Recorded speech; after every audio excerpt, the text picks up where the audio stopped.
for some of you and remark that I missed the music this week. So maybe, Bob, next week for the fifth and final, we can have another, you don't have to write something new. Excellent, good. In this fourth in a series of 5 lectures, we're considering what happened within the prophetic movement from the time that Cyrus the Persian permitted those Jews who were in exile in Babylonia to return to Jerusalem.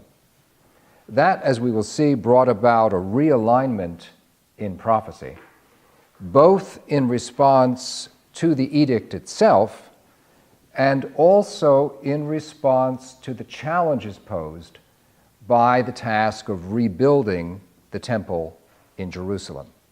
Because the fundamental fact of the exile had been that the temple that allegedly was inviolate, according to the prophecy of Isaiah, as we've seen, had in fact been destroyed. And that raised the realistic possibility, many observers would have said the probability, that there would be no such thing as a state of Judah again.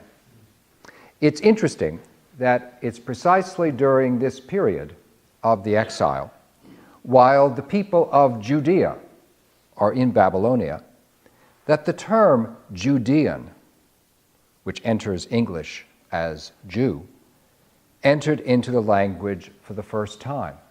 Now, one thought primarily of these individuals in exile who had once belonged to a nation that had been destroyed when one used the term Judea. This was a situation that, as I described at the end of our session last week, Cyrus the Persian completely reversed. And he reversed it because of a policy which, from our point of view, may look idealistic, but which, from his point of view, was profoundly practical. Yes, he permitted the people of Judea to return to their land. He said that they could, if they wished, rebuild their temple. The one requirement was that city walls would not be erected again, because he wanted it quite clear that his Persian Empire was in control, was supremely authoritative. But while in control, it was also tolerant of ancestral religion. And this was true not only of the Judeans who were now allowed to return, but of other captive peoples in Babylonia who had been the victims of the Babylonian Empire, now overtaken by the Persians.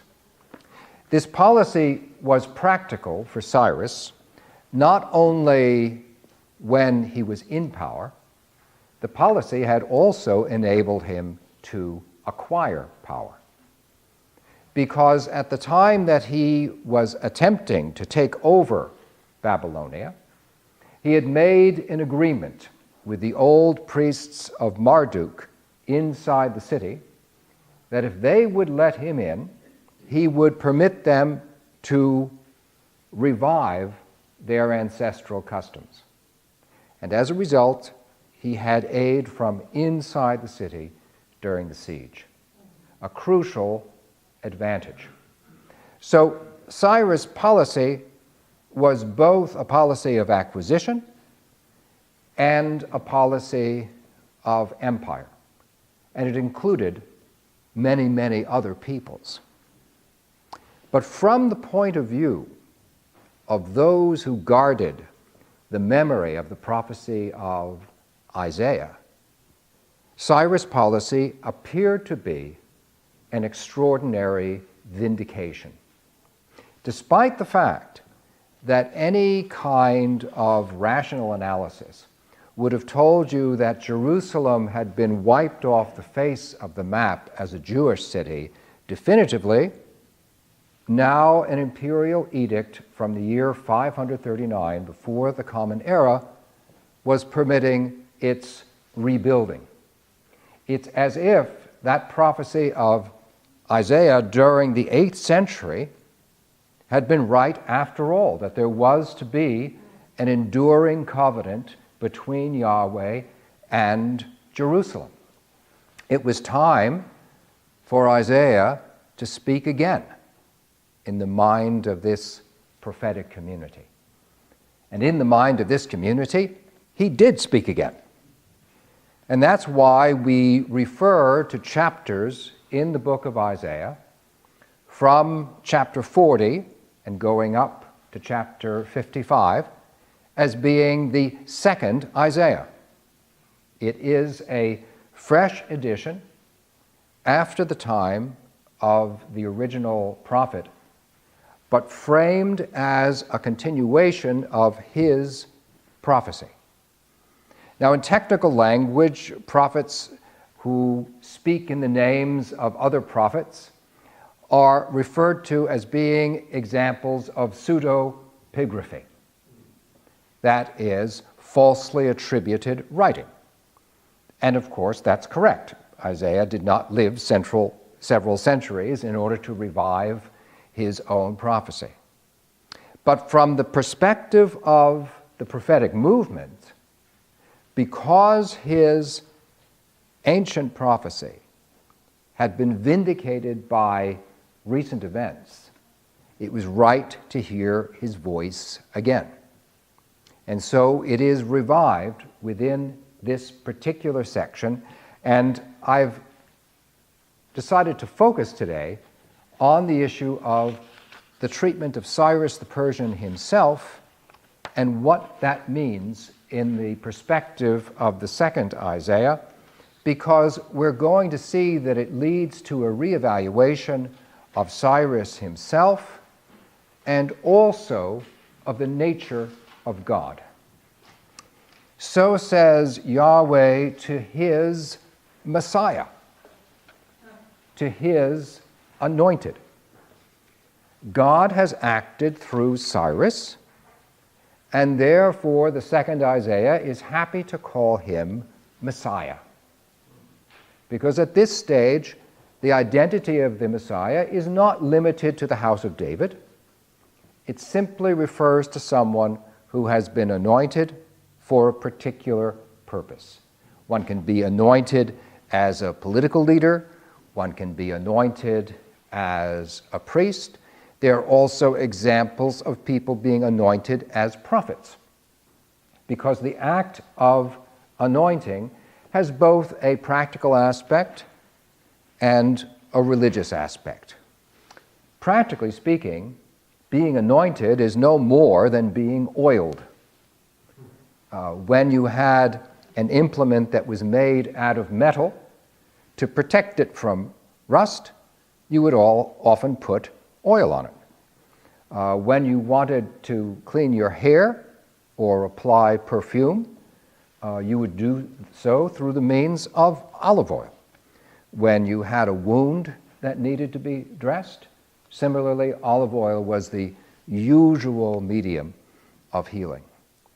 But because of its widespread ordinary application, the term anointed, which is Mashiach, Messiah, could also be applied to someone who had been chosen by God, and this choosing was marked by a solemn anointing. So this is why 2nd Isaiah is talking about Cyrus as the Messiah. And we can see, by the way, during this period that there's no such a thing at this stage as a fixed messianic expectation. Rather, it's a matter of perceiving that God is acting through Cyrus, and therefore Cyrus is his anointed, his Messiah. To his Messiah, to Cyrus, whose right hand I have held to bring nations down before him. And I will ungird the loins of kings to open before him the double doors, and the gates will not be shut. The priests of Marduk might have done this for him, but the power behind the throne was Yahweh. It was really Yahweh who had guided the events such that Cyrus had been able to take over Babylon. I will go before you and make the crooked straight. I will break the gates of brass in pieces and cut apart the bars of iron. I will give you the treasures of darkness and hidden riches of secrets, all of the precious metal of Babylonia, that you may know that I am Yahweh, who calls you by name, and the God of Israel. For my servant Jacob's sake, and Israel my elect, I have called you by your name. I designated you, and you did not know me. The agents of God do not have to know they are the agents of God in order to serve divine purposes. In other words, the second Isaiah is saying, I know the intentions were different. I'm well aware of the story of the priests of Marduk. I'm not claiming that Cyrus understands who he is by means of this perspective. But this is the way in which you can understand how it is that this extraordinary reversal of fortune has taken place.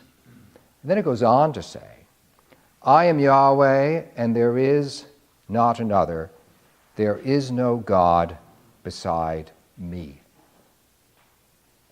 Those words in this place, in the work of the second Isaiah, mark the emergence for the first time within the Hebrew Bible of monotheism. The claim is being made here, not simply that Yahweh is the only God for Israel. That had been the classic teaching for generations. This has been the whole point of the covenant with Abraham, Isaac, and Jacob, and then formalized by Moses. You don't go making covenants with other gods. But the fact that you tell a people, don't go making covenants with other gods, doesn't deny the existence of the other gods. In fact, it tells you, stay away from them. Now, within the second Isaiah, because the prophet has seen God working through people of other cultures with completely different motivations, we see the emergence of a full philosophical monotheism. I am God, there is no God beside me. I girded you, and you did not know me, that they might know from the rising of the sun to its setting that there is nothing else beside me. I am Yahweh, and there is not another. The emphasis of these words here in the second Isaiah and elsewhere is precisely because it is one of the secondary findings, one of the corollaries of the awareness that God has acted through Cyrus, that therefore God is in that culture too, even though God is unacknowledged. And for that reason, this statement that there is no God except God is a refrain that occurs all the way through the second Isaiah. The Quran, at a much later period, recognizes the importance of this breakthrough here. Because if we put the words of Isaiah into Aramaic, Leit Allah Elah Elaha, you recognize the name? Leit Allah Eleh Elaha. There is no Allah but Allah. Because Aramaic and Arabic are so close together. So this constant insistence within the Quran is rooted in a biblical tradition that we can see emerging at precisely this place. It's a consequence of monotheism, and then the prophet needs to confront an unavoidable consequence of monotheism. If you believe that there is no God but one, you then have to confront the issue of how it is that evil comes into the world. One of the great conveniences of polytheism is that you can always blame another god. And in certain form of polytheisms, you can just say, Zeus had a bad day. But that will not do if your position is of a monotheism in which there is only one God, and that single God is sufficiently omniscient to be able to work through other cultures. By the time God has reached that stage, which is a stage most of us think of when we use the name God, the question arises, what about bad things? How do we account for them? And this brings about another major statement from the second Isaiah, when it goes on to say, I form the light and create darkness. I make peace and create evil. I am Yahweh doing these things. That is, the whole of experience, including the darkest, is actually under the purview of God. This also arises from the experience of exile and from the possibility through the edict of Cyrus that there might be renewal. So in response to that single edict, which has obviously profound implications for the whole future of the Judean people, the second Isaiah comes to three major breakthroughs. One, that agents of God do not themselves have to be conscious of God to perform his purposes. Second, that there is a single God behind the whole of experience. And third, that at the end of the day, this single God is truly responsible for the whole of experience. He owns the responsibility of creating evil. And therefore, with it, the commitment to bring vindication out of that evil. This was an enormously powerful incentive for those Judeans living in Babylonia to return to Jerusalem, and in some cases to go to Jerusalem, because after all, they had been born in the exile. The time had come to be able to gather them together again, but to gather them according to a new program. Remember Ezekiel's temple from his vision. That's the temple we're after restoring. Remember the former prophecies from the 8th century that combined a faithfulness to God with social justice. That also was a part of the program, and we can see it echoed within the second Isaiah. But now to achieve this, we actually need to rebuild the temple, and we need to be able to explain to ourselves and to explain those who might take part in the entire enterprise how it is that we can reestablish a temple in the midst of Jerusalem.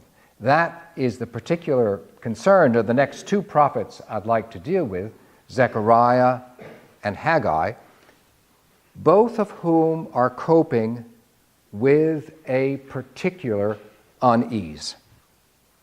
And that unease is that when the temple in Jerusalem was destroyed, it was not only a magnificent structure that had been razed, it was also a holy place that had been understood as the house of God being desecrated, being profaned.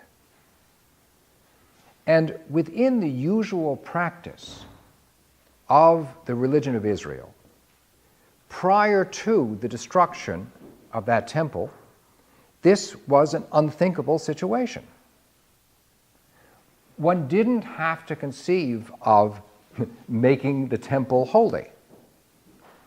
The temple was holy. God was there. Remember when Isaiah was in that temple in chapter 6 during the 8th century, he imagined seeing the throne of God over that temple. It is the place on earth to which the divine presence is the nearest. So you don't have to sanctify the temple. The temple sanctifies you.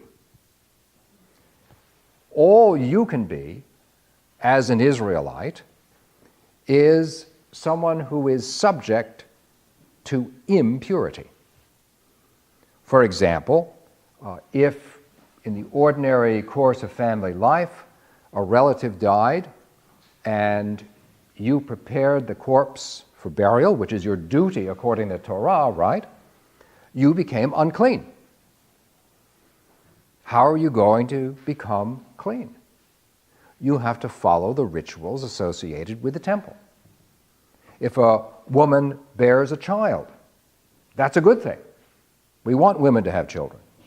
Makes lots of Israelites. We're supposed to be like the sand of the sea and the stars in the sky. But the woman is unclean after childbirth. And for that reason also, there's a ritual that restores her to a position of cleanness, and that's associated with the temple. So the temple as the holy place is where purity can be achieved. Human beings don't produce purity. So there is a legitimate obstacle to any rebuilding of the temple, namely, how can we, coming back, how can we, empowered by Cyrus, even if you accept this language of his being the Messiah, which frankly I suspect many Judeans viewed skeptically, even you accept this designation of Cyrus, why should I be able to undertake this work at all? What's needed is an understanding of how it is that God can actually not maintain, but create holiness on the earth. Because that holiness is exactly what was lost when the temple was desecrated and destroyed. So Zechariah and Haggai show two ways in which prophets could conceive of a new form of holiness and therefore purity being created on the earth so that the temple might be rebuilt. The first, Zechariah, sees this in terms of a vision. Yahweh showed me Joshua, the high priest. He's Joshua, the high priest of this time, standing before the angel of Yahweh, and here's a new character for us, and the Satan standing on his right to accuse him. What's he doing here? His job is to serve as the equivalent of the district attorney in the heavenly court, to accuse, to say the standing of this person before the court is not legitimate. And that's why he's called the Satan, the accuser. Satan is actually not a proper noun. It's actually a function. If you happen to be in a court in California, it's fulfilled by Hamilton Burger. If you happen to be in the heavenly court, it has to be this angel. So the Satan is put in the position of saying, you can't get there from here. You can have this person who's designated as high priest. He can be of the right lineage. He's back from Babylonia, but he's had no association with a pre-existent holy temple, and therefore he has no standing. And Yahweh said to the Satan, Yahweh rebuke you, Satan. Yahweh who chooses Jerusalem rebuke you. Is this not an ember pulled from the fire? Well, so far, that's rhetoric. It's just saying, I, Yahweh, am going to decide against you, but he hasn't figured out yet the precedent by which he's going to act in this way. And Joshua was clothed with filthy garments when he stood before the angel. In other words, the tatters of Joshua are symbolizing the state of a broken temple destroyed by the Babylonians. And he answered and said to those standing before him, other angels in the heavenly court, saying, remove the filthy garments from him. And to him he said, look, I have caused your iniquity to pass from you, and I will clothe you with robes. And he said, put a pure turban on his head.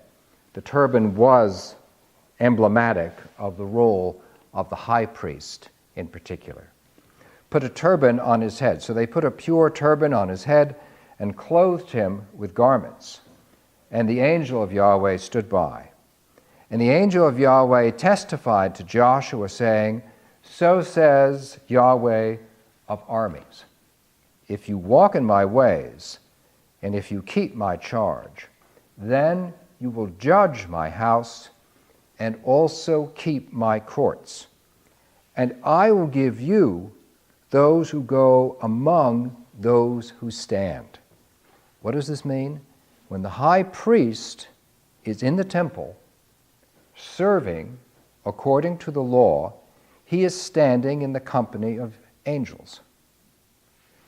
The court of Yahweh has simply decided that it's going to convene on earth. And it's decided to do so here. In other words, the holiness of the temple is not to be understood as something that is achieved by already profaned human beings following rituals. It is brought about as a result of the direct presence of Yahweh, which one can know about only by means of prophetic vision. The vision of heaven brings about a change in the understanding of conditions on the earth. So in the case of Zechariah, the emphasis falls on the purity flowing through Joshua as a result of his being reclothed within the heavenly court. Now, this Joshua is also associated with the work of someone from the house of David, who is to be the king, who is to be, as it were, the real anointed. And Joshua, together with that anointed figure, whose name was Zerubbabel, is to rule Jerusalem. They are portrayed as being two sources of oil inside the menorah in the temple in another vision. The idea is that you have a Davidic Messiah and a priestly Messiah standing side by side and ruling the new Jerusalem. That also insisted upon on the basis of vision. At a later stage, by the way, that notion of there being two Messiahs, messianic and priestly, would become one of the emphases of the Dead Sea Scrolls. It lasted for many centuries after the time of Zechariah. But in Zechariah's understanding, it is the sanctification of the high priest that comes first. The messianic son of David comes along in the wake of the priest, not the reverse. Not so the book of Haggai. Book of Haggai, written near the same time as Zechariah, is more interested in what Zerubbabel, this Davidic king, is going to do. And he also has another answer to the question of how is it possible for us to be sanctified? And he has a different answer. You can see this in chapter 2, verses 4 through 5, the last passage on today's sheet. So, now be strong, Zerubbabel, saying of Yahweh, and be strong, Joshua, son of Josedek. Notice who comes first, who comes second, the high priest. and be strong, all people of the land, says Yahweh, and act, because I am with you, saying of Yahweh of armies.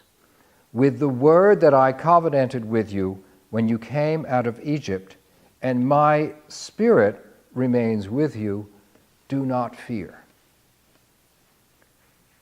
Spirit now is not the province of Joshua alone, or Zerubbabel alone, or the prophets alone. According to Haggai, Spirit actually belongs to the people of the land, to those who are there. It is a collective. And because God's Spirit is present, that Spirit creates holiness.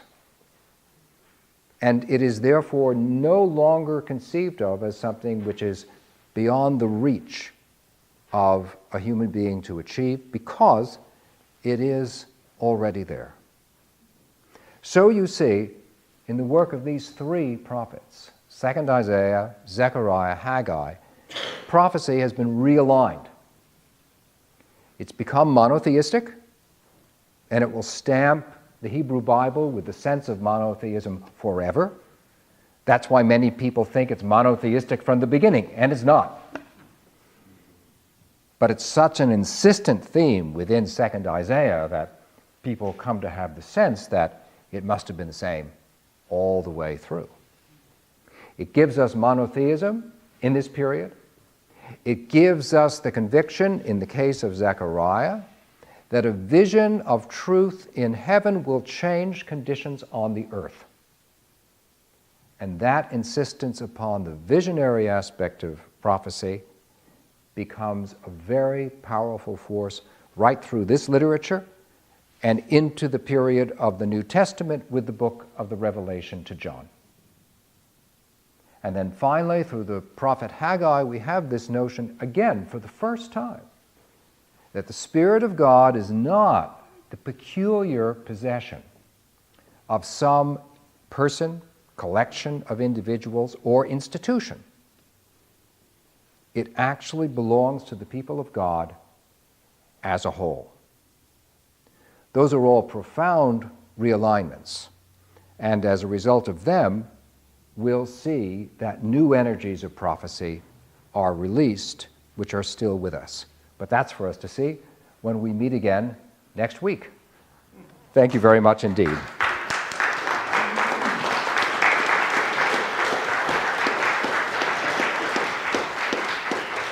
Yes, please, Al. Would you say that this is the background for the drafting or composition of the Torah?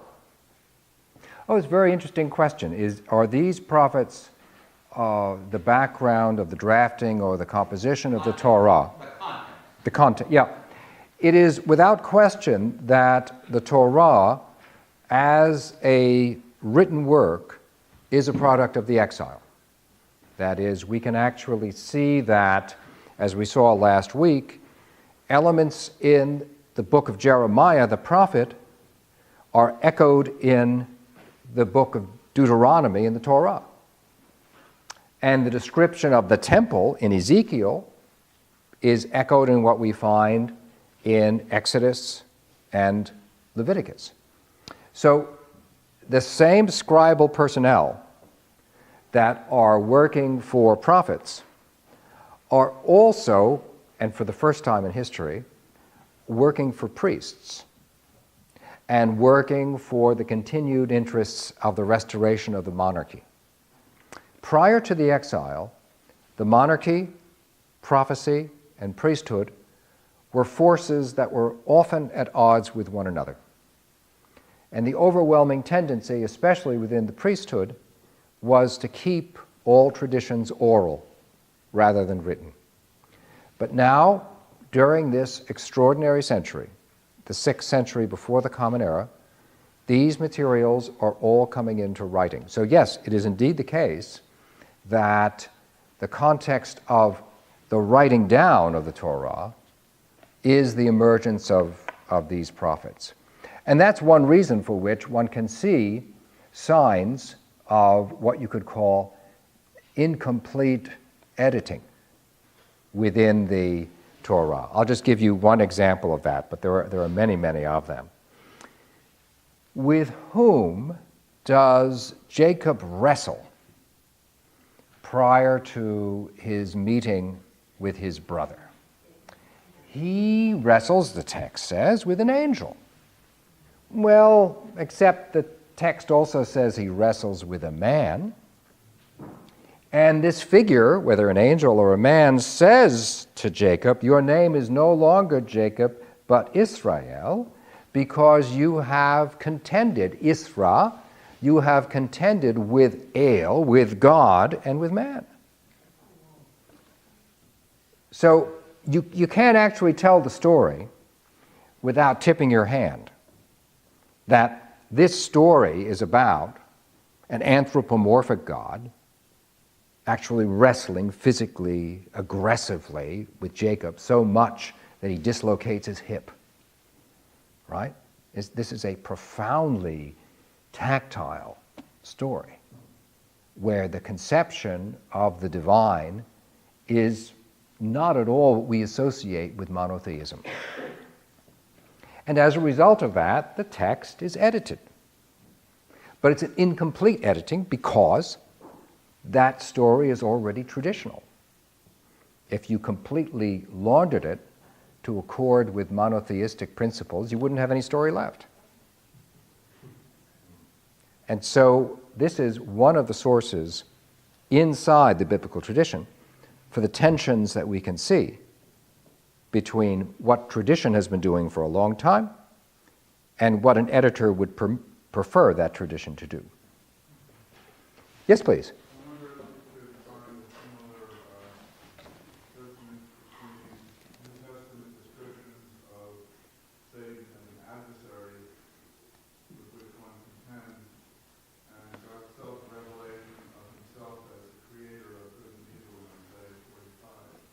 Yeah, that's an interesting question. The place, namely, of Satan when there emerges a tendency over course of time to attribute evil not directly to Yahweh, which is a responsibility Yahweh accepts here in Isaiah 45, but instead to Satan. You notice in the book of Job, for example, in the book of Job, Hasatan, he's still the accuser, but he's been wandering.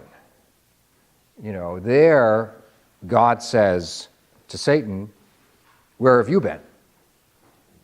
Apparently he hasn't been in the heavenly court recently. Hasn't shown up, right? And Satan says, "Oh, I've been walking to and fro on the earth," and he proceeds to continue doing mischief in this bet over whether he can get Job to turn around and to curse God. Now that's the background of what I would refer to as there being a functional dualism within the Hebrew Bible, where the source of evil is now no longer Yahweh, but Satan, who somehow has become a cut-up and can operate on his own. And that tendency extrapolates until you get to the point where in the Revelation of John, Satan is portrayed as a figure who is in overt revolt against Yahweh. And so then Yahweh assumes responsibility for evil in the end, not by directly righting wrongs, but instead by defeating Satan.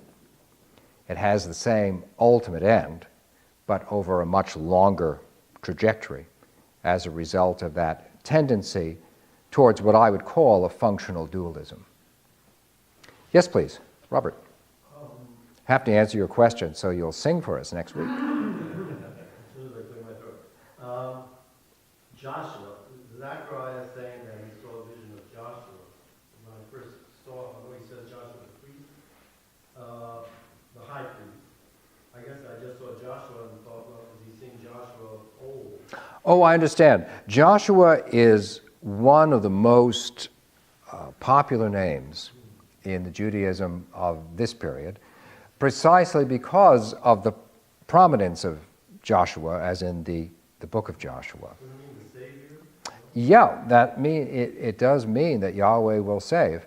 And in the Greek version of the Hebrew Bible, in the Septuagint, this name Yehoshua becomes Jesus, becomes Jesus. Jesus is the same name in Hebrew as Joshua. It's impossible for me to think that this particular passage did not have an influence on some of the followers of Jesus, who saw him in terms of this template of a high priest being sanctified. You may remember the presentation of Jesus as a great high priest in the Epistle to the Hebrews.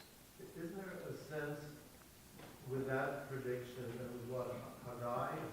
Haggai, yeah? Mm-hmm. Haggai is saying that what we would term in today's world a more democratic vision of the people, as you said, instead of just the priest, the king, and the prophet having the truth, Mm-hmm. holiness, that they're saying all of you. Yeah, I think that's exactly the case, that Haggai is looking in its collective understanding of having the Spirit of God to a more disseminated view of how holiness is achieved. And after these verses in Haggai, he gives a very interesting illustration of what he means. He goes on after this passage to pose a question, and he says, if a person had a bit of holy food, that is, food that came from the temple, and he held that in a garment, does that make the garment holy? And the answer to the question is no. In ritual, it doesn't. But if you touched something which was unclean, that uncleanness would contaminate. In other words, Haggai is well aware that by the usual rules of the temple, impurity is contagious, but holiness is not. However, if all the people have God's Spirit, then there is a principle of holy contagion, which Haggai discovers as a result of his quite fresh definition of where spirit is to be located. You know, it's very unlike even the story, you remember the story of Moses and the 70 elders. You know, this was supposed, in the Torah, was supposed to be the big breakthrough, that a whole 70 people had the Spirit of God and prophesied. Haggai is saying, that it's much wider than that. That it must reside in all the people because all the people came out of Egypt. And all the people are returning from Babylonia. And therefore, those people of the land, and that's why he's using the phrase people of the land here. People who have returned to the land possess this same spirit. Yes, please. Going back to Isaiah and the fact that the thought of monotheism becomes a universal one for the time, okay? It brings to mind that if you are a pagan and you know that there is one God, then the choice starts being with the people, with the believer. And it's no longer God who chooses you, but you will have to make a choice for the one God versus a polytheistic society, let's say. Yeah, this is a very helpful observation, namely that once Judaism presents itself as the preeminent religion of one God, which is what's happening here, it also means that it is offering a choice to the non-Jewish world. And at several levels, there's now an emphasis upon the individual. Because, first of all, it just made sense for me to speak of Judaism. Why? Well, because we have these people called Judeans, and therefore their religion is referred to by those outside as being Judaism. It is now seen not simply as being the religion of Israel or the religion of Judea, but the religion of Judeans, Judaism. So there's an emphasis on people now from that end. But also, as you rightly say, this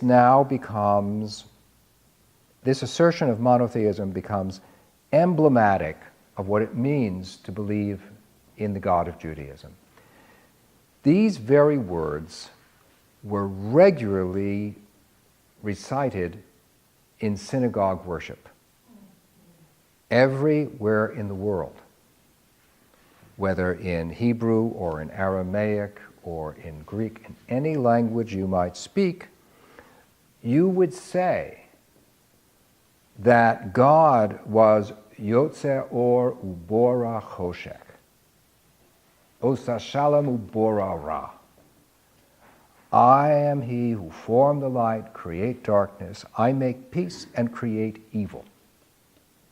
And when you recite those words, there can be no mistaking the emphasis upon monotheism, and no blinking the idea that as God of this world, finally, Yahweh is accepting responsibility for what in this world is bad. So now you have a very clear alternative if you feel dissatisfied with a polytheistic universe. And the world felt increasingly dissatisfied because as the world grew together in the ancient period, the multiplication of gods became more than a little bit annoying. I have to tell you, I've just been reading with some of my students Virgil's poem, the Aeneid. And one of the most vexing elements for my students was, gee, you know, I just about got these gods straight in my mind from Homer, and here are the same ones, and they got different names and somewhat different personalities and functions. Well, that is but a small annoyance compared to what would happen if you were a traveler and you went to a new city and you had to know who the patron god, not saint, the patron god of that city was, and what the rites are there.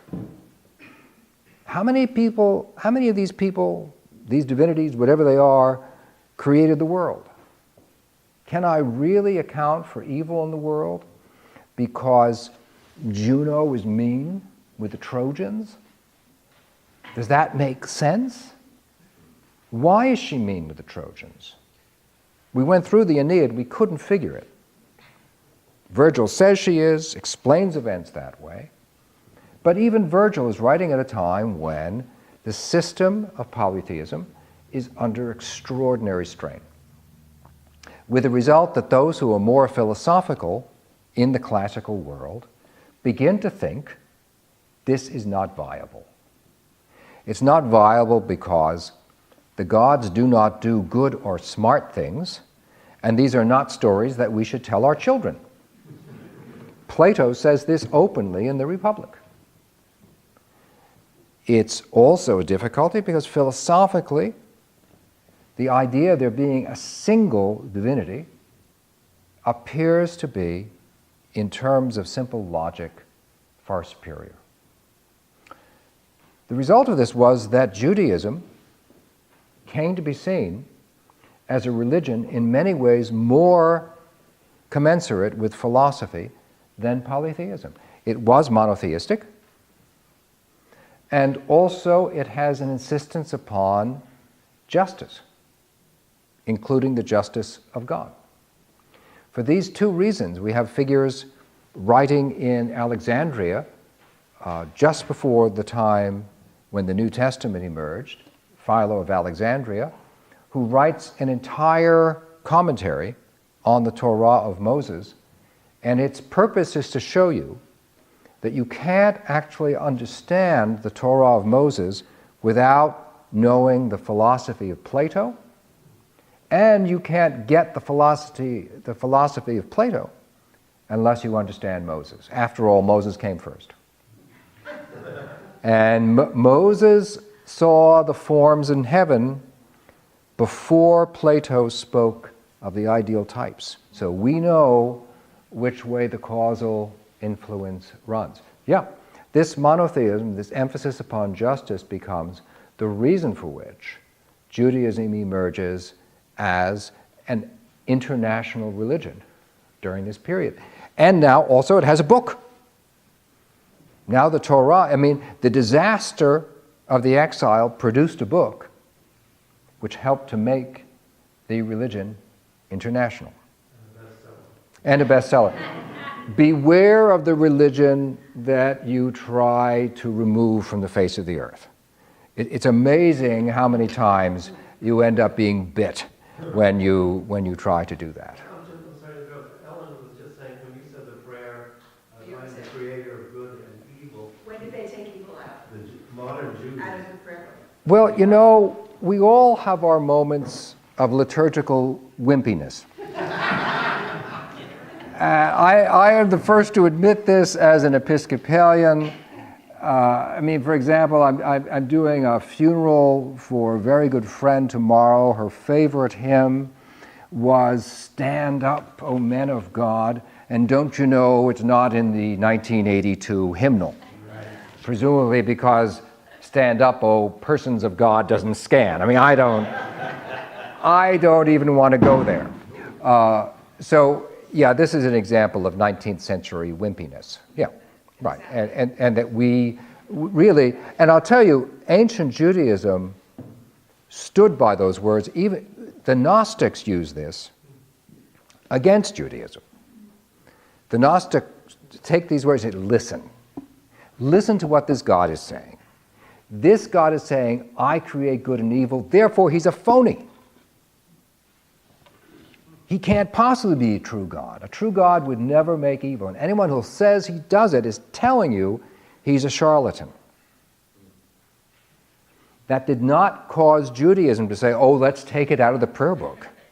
We don't want to offend the Gnostics. No, they understood that the whole contention with the Gnostics was over the single issue. Does the single source of goodness comport with the source of this creation? Is this creation good?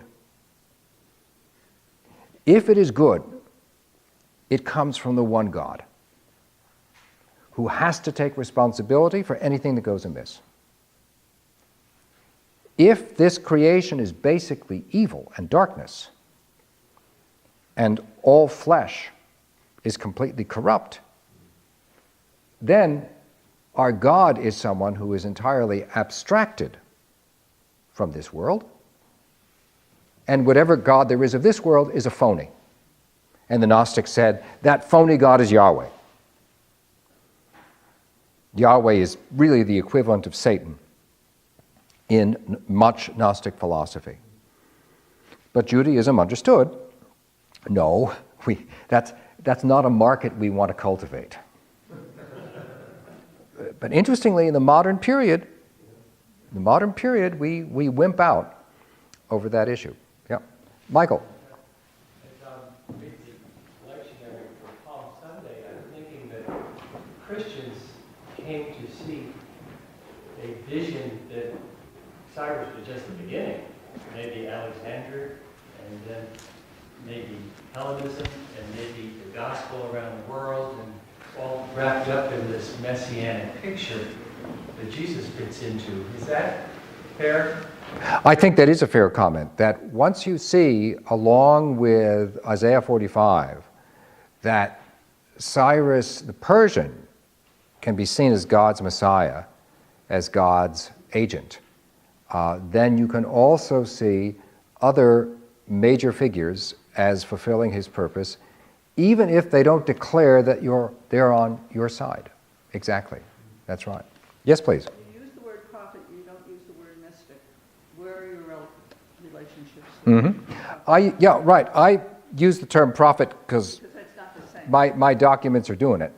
And They're not necessarily the same. they're not, I think they're not entirely the same, though I do think that there is a crossover between prophet and mystic. Because as I was saying in the very first lecture, prophet, the term that we presently use as prophet, is the equivalent of that term shaman, which is used of prophets in Asia. But over the course of time, the word prophet came to be associated uniquely with the Judeo-Christian tradition. And as a result, people in comparative religion wanted to use another word.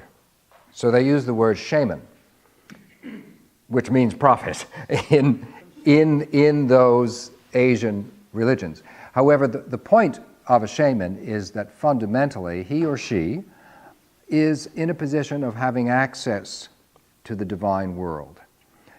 By the time that we come to the literary prophets, hence this written evidence that I've been focusing on, those figures are maintaining the use of the term prophet, and by it they mean that their primary purpose is to deliver the message of Yahweh to their people. In other words, now there is a more literary and defined purpose. And this, I think, is to be distinguished from a mystic who might very well develop a literature of his or her contact with the divine world, but that might not result in giving anyone a message. So it is a distinctive orientation by the time we get to our period. The other piece of that is, my father's house has many mansions. Mm-hmm. There's a concept of different levels of relationship to the different levels of divinity. Oh, without question. Without question, there are understandings of various adjustments in respect of the divine, which different figures can make, so that there is no single category for someone who has contact with the divine. There are many ways in which to do that, but whatever way I do it, I have to end now because the Cardinal of Red Hook is telling me that. Thank you very much.